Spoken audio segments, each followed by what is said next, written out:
Hi there, Joker here from A Pocket Full of Happiness, and in this video I want to show you the new Funky Branch die, and I used this.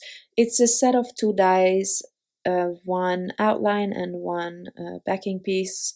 I like to do this especially with a bit more um, complex dies. Not complex is not the right word, but it's more difficult to fussy cut, you know? So if I only do the outline, it's harder to create dimension with it. It's my preference, so I hope it helps you as well. So I'm starting out by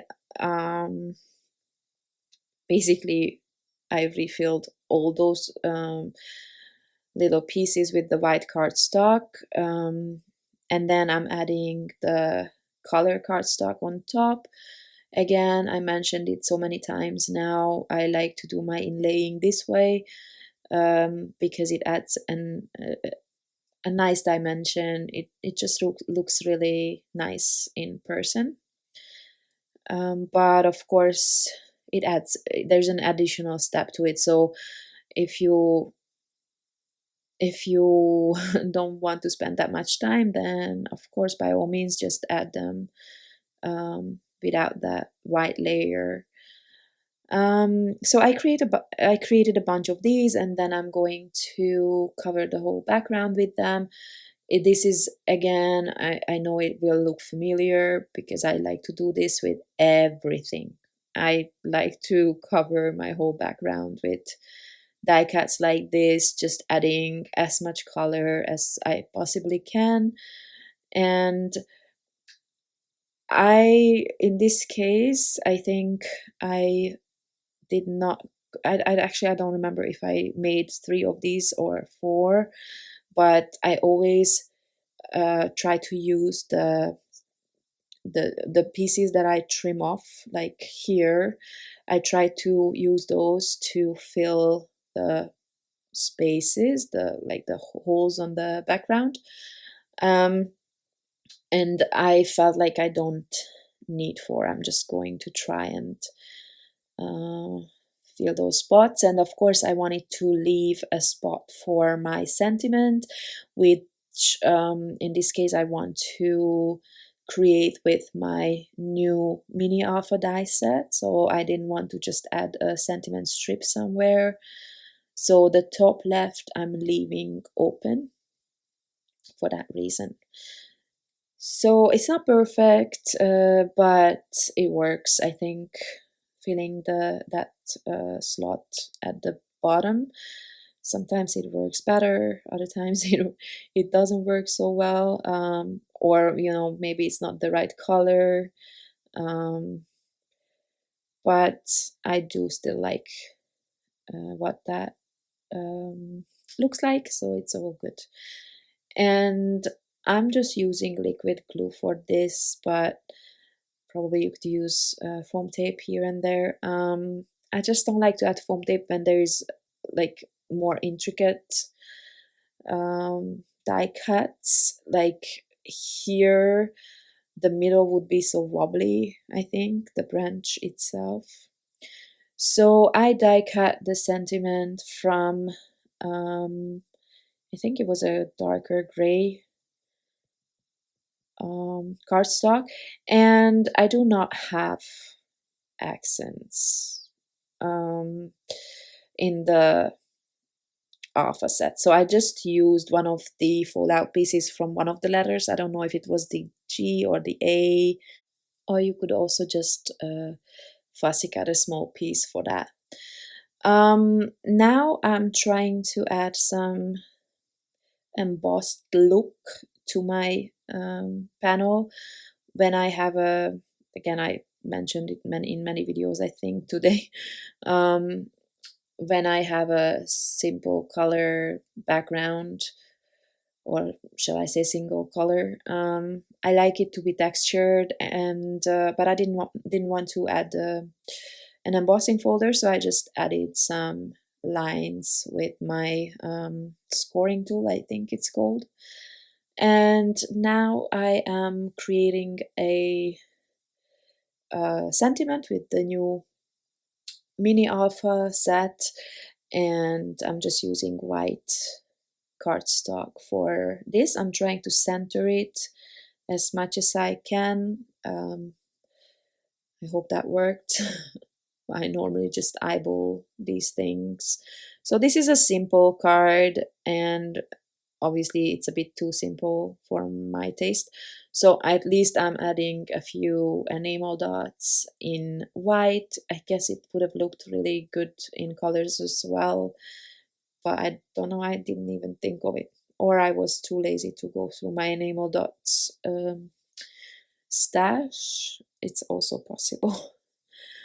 Okay, and so this was the second card, and then I once I figure out the placement of the enamel dots, because that's a whole process, as you can see.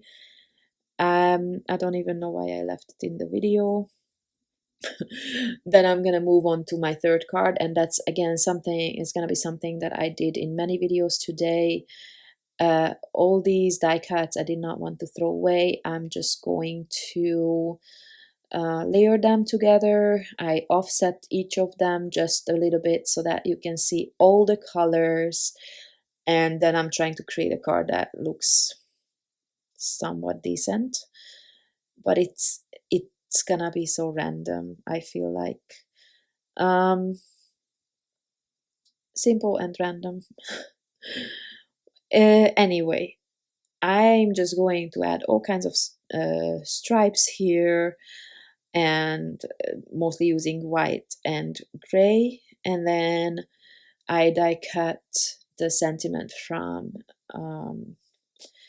all kinds of colors, so that at least I'm adding some color with the sentiment.